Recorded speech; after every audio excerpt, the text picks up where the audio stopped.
Full Moon sale காலை 9 மணியிலிருந்து இரவு 12 மணி வரை ஜூலை 29 ஒரு நாள் மட்டும். டெல்லியில் போராடிய மாணவர்கள் மீது தடியடி நடத்தப்பட்ட விவகாரத்தை கண்டித்த எதிர்க்கட்சிகள் நாடாளுமன்றத்தில் விவகாரத்தை எழுப்பியிருக்கு. உச்சநீதிமன்றமும் தடியடி நடத்தியதற்கு கண்டனம் தெரிவித்திருக்க, பீகாரில் மாணவர்கள் மீது துப்பாக்கி சூடு நடத்தப்பட்ட காட்சிகள் வெளியாகி பரபரப்பை ஏற்படுத்தியிருப்பது குறித்து விவரிக்க இணைகிறார் எமது செய்தியாளர் சதீஷ் முருகன்.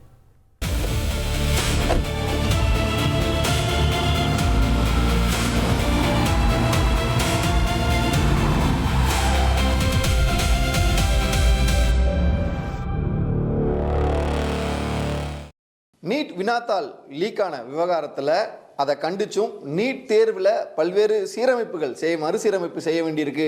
அதை வலியுறுத்தியும் ஜந்தர் மந்தர் டெல்லியில் போராட்டம் என்பது நடைபெற்றது. அனைவருக்கும் தெரியும். இந்த போராட்டம் நாளுக்கு நாள் வீரியமடைந்து ஒரு கட்டத்தில் அந்த போராட்டத்தை கலைக்க வேண்டும் என்கிற அடிப்படையில் காவல்துறையினர் எடுத்த அந்த நடவடிக்கை என்பதுதான் தற்பொழுது பெரிய பேசு பொருளாக மாறி இருக்கிறது. உச்சநீதிமன்றம் கேள்வி எழுப்பியிருக்கிறது. ஒரு பக்கம் நாடாளுமன்றம் எதிர்க்கட்சிகள் அமளியில் ஈடுபட்டு வராங்க. மிக முக்கியமான இந்த தாக்குதல், அதாவது காவல்துறையினுடைய இந்த நடவடிக்கையை எப்படி பார்ப்பது, யார் உத்தரவிட்டார் என்பதை குறித்து நம்ம விரிவாக பார்க்க இருக்கோம். என்ன விஷயம்னு பார்த்தீங்கன்னா, நீட் விவகாரத்தில் ஜந்தர் மந்தரில் நடைபெற்ற அந்த போராட்டம், அதன் தொடர்ச்சியாக நடைபெற்ற காவல்துறையினுடைய அந்த தடியடி, இந்த தடியடியும் இந்த நடவடிக்கை போன்ற விஷயங்கள் தொடர்ச்சியாக விமர்சனங்களை சந்திச்சு வந்தது. குறிப்பாக சொல்லணும்னா, லத்தி சார்ஜ், டியர் கேஸ், கண்ணீர் போய் கொண்டு வீசப்பட்ட விவகாரம் என்பது அவங்களுக்கு ஸ்டாண்டிங் ஆப்ரேஷன் ப்ரெஸ்ன்னு சொல்லுவாங்க.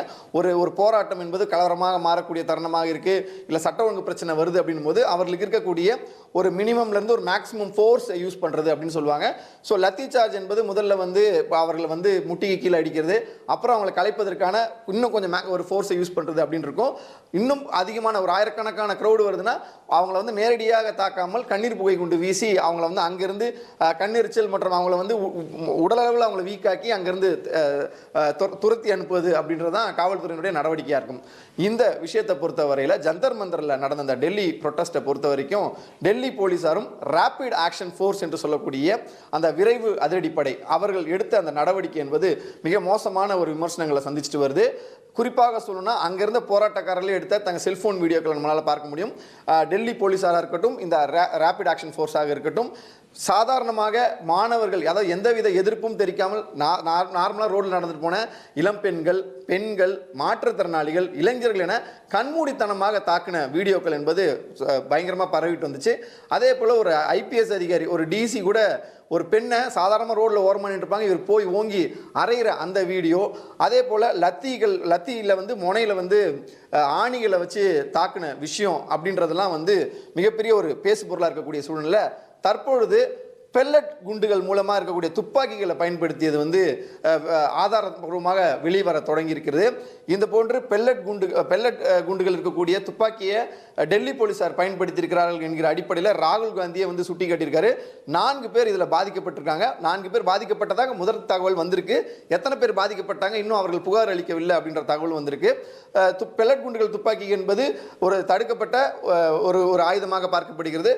ஜனநாயகபூர்வமாக நடத்தக்கூடிய ஒரு போராட்டத்தில் இந்த ஆயுதங்களை பயன்படுத்துறது ஒரு தவறான ஒரு முன்னுதாரணம் என்கிற அடிப்படையிலும் இது போன்ற விஷயங்களை மத்திய அரசு தொடர்ந்து தங்கள் தவற மறைப்பதற்கு இந்த குண்டுகள், இந்த துப்பாக்கிகள் பயன்படுத்தப்படலை அப்படின்றத சொல்லிட்டு வராங்கன்றத பார்க்க முடியுது. தர்மேந்திர பிரதான் கல்வித்துறை அமைச்சராக ராஜினாமா செய்ததுக்கு பிறகு இந்த போராட்டம் ஓரளவுக்கு முடிந்த நிலையில் அந்த போராட்டத்தில் நடந்த பல்வேறு சட்ட விதி மீறல்கள், சட்டவிரோதமான செயல்கள், முழுக்க காவல்துறை நடத்திய இந்த விஷயத்தை ஒரு கேள்விக்குறியான ஒரு கேள்வி கேட்க வேண்டிய ஒரு இடத்துல குறிப்பாக காவல்துறையினுடைய நடவடிக்கையினுடைய ரிஃபார்ம்ஸ் வரணும், அவங்க எப்படி இந்த போன்ற விஷயங்களை கையாளணும் அப்படின்றதுல ஒரு கேள்வி எழுப்பக்கூடிய ஒரு அக்கௌண்டபிலிட்டிக்குள்ள அந்த போலீஸ் ஆக்ஷன்ஸை கொண்டு வரதுக்கான ஒரு விஷயமா பார்க்கப்படுகிறது. அதுதான் தற்பொழுது பேசு பொருளாக மாறி, யாரு உத்தரவிட்டா இந்த மாதிரி லத்தி சார்ஜ் பண்ணுங்க, இவங்களை கலைங்கன்னு சொல்லி யார் உத்தரவிட்டான்னு தற்பொழுது வரை தெரியாத நிலையில தொடர்ந்து அது கேள்விக்குறியாகப்பட்டிருக்கு. இது ஒரு புறம் இருக்க, இதை ஒட்டி நடைபெற்ற பீகார்ல ஒரு மாநிலம் முழுவதும் நடந்த பந்த் போராட்டத்தில் சிஆர்பிஎஃப் அதிகாரிகள், காவல்துறையினர் AK-47 பயன்படுத்தி போராட்டக்காரர்கள் நோக்கி சுடுற காட்சிகள் என்பது வெளியாகிருக்கு சமூக வலையத்தில். அது பெரும் அதிர்ச்சியை ஏற்படுத்தியிருக்கு. இந்த தாக்குதலில் பார்த்தோம்னு சொன்னா 3 சிறுவர், ஒரு 15 வயது சிறுவன் உட்பட 3 பேர் குண்டடிப்பட்டிருக்காங்க. இதற்கான காரணமான அந்த காவலர், அந்த AK-47 பயன்படுத்தின காவலரை சஸ்பெண்ட் பண்ணியிருக்காங்க. இது தொடர்ச்சியாக காவலர்கள் பயன்படுத்தக்கூடிய ஆயுதங்கள், அவங்க யூஸ் பண்ணுற ஃபோர்ஸ் எந்த அளவுக்கு இருக்கணும், எப்படி இருக்கணும், பொதுமக்கள் மீது எப்படி இருக்கணும், கலவரக்காரர்கள் மீது எப்படி இருக்கணும், இது போன்ற பல்வேறு வகைப்பாடுகள் எடுக்க வேண்டிய ஸ்டாண்டிங், ஏற்கனவே சொன்ன பண்ணி ஸ்டாண்டிங் ஆப்ரேஷன் ப்ரொசீஜர்ஸ் இருக்குது. அவங்களுக்கான நிலையான வழிகாட்டு முறைகள் இருந்தும் ஏன் இவ்வாறு நடந்து கொண்டார்கள் அனைத்து தரப்பில் இருக்கக்கூடிய காவலர்கள், டெல்லி காவலர்களாக இருக்கட்டும், இதே போல் பீகார்லேயும் இருக்கட்டும். டெல்லி காவலர்களை பொறுத்த வரைக்கும் நாம் ஏற்கனவே தெரிவித்தது போல அந்த நடைபெற்ற சம்பவங்களுக்கு பிறகாக எப்பொழுதுமே வந்து அந்த ஆய்வுக்கு உட்படுத்துவாங்க. இந்த பார்லிமெண்ட்டை நோக்கி நடைபெற்ற அந்த மார்ச் நடைப்பயணத்தில் தான் இந்த ப்ரொட்டஸ்ட் நடந்தது. பார்லிமெண்ட் பொறுத்த வரைக்கும் சிஆர்பிஎஃப் உள்ளிட்ட டெல்லி போலீஸ் என ஒரு பலதரப்பட்ட பல அடுக்கு கொண்ட காவலர்கள், துணை ராணுவ படையினர் என்கிற அடிப்படையில் வந்து அங்கே பாதுகாப்பு இருப்பாங்க.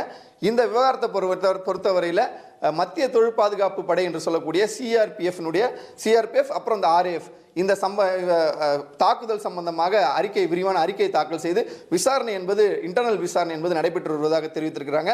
அவர்கள் தரப்பில் 47 பேர் வந்து அடிபட்டிருக்காங்க. சிலருக்கு பயங்கர சீரியஸான இன்ஜுரிஸும் ஏற்பட்டிருக்கு காவலருக்கு அப்படின்ற முதற்கட்ட தகவலையும் தெரிவிச்சிருக்கக்கூடிய சூழலில் இந்த விவகாரம் தற்பொழுது பூதாகரமாக இருக்கிறது. உச்சநீதிமன்றத்தில் கூட இந்த விவகாரத்தை எப்படி சொல்லியிருக்காங்கன்னு பார்த்தீங்கன்னா, போராட்டம் நடைபெறுகிறது என்கிற ஒரே காரணத்திற்காக நீங்கள் லத்தி சார்ஜ் எல்லாம் பண்ண முடியாது அப்படின்றத உச்சநீதிமன்றம் ஒரு விஷயமாக ஒரு காட்டமான ஒரு கருத்தாவை முன் வச்சிருக்காங்க. சட்டமன்றத்தில் நாடாளுமன்றத்தில் 2 அவைகளிலுமே வந்து எதிர்க்கட்சியினர் தொடர்ந்து இந்த விவகாரத்தை முன் வச்சு அமளியில் ஈடுபட்டு வராங்க. எப்படி மாணவர்களை தாக்கலாம், யார் தாக்க உத்தரவிட்டது, பெல்லட் குண்டுகள் பயன்படுத்திய துப்பாக்கிகள் பயன்படுத்தப்பட்டிருக்கு, இதை மறுக்க முடியாது, மறைக்க முடியாது, ஆதாரங்கள் இருக்கு என்கிற அடிப்படையில் தொடர்ந்து அமளியில் ஈடுபட்டு வரக்கூடிய சூழலில் இந்த விவகாரம் போராட்டம் நடந்து ஒரு பெரிய பிரச்சனை முடிந்த நிலையில் தற்பொழுது அங்கு நடந்த தாக்குதல்களும் காவல்துறையால் நடத்தப்பட்ட அந்த சட்டவிரோத செயல்களாக பார்க்கப்படக்கூடிய தாக்குதல் விஷயங்களும் தற்பொழுது பூதாகரமாக இருப்பது குறிப்பிடத்தக்கது. ஃபுல் மூன் சேல் காலை 9 மணியிலிருந்து இரவு 12 மணி வரை ஜூலை 29 ஒரு நாள் மட்டும்.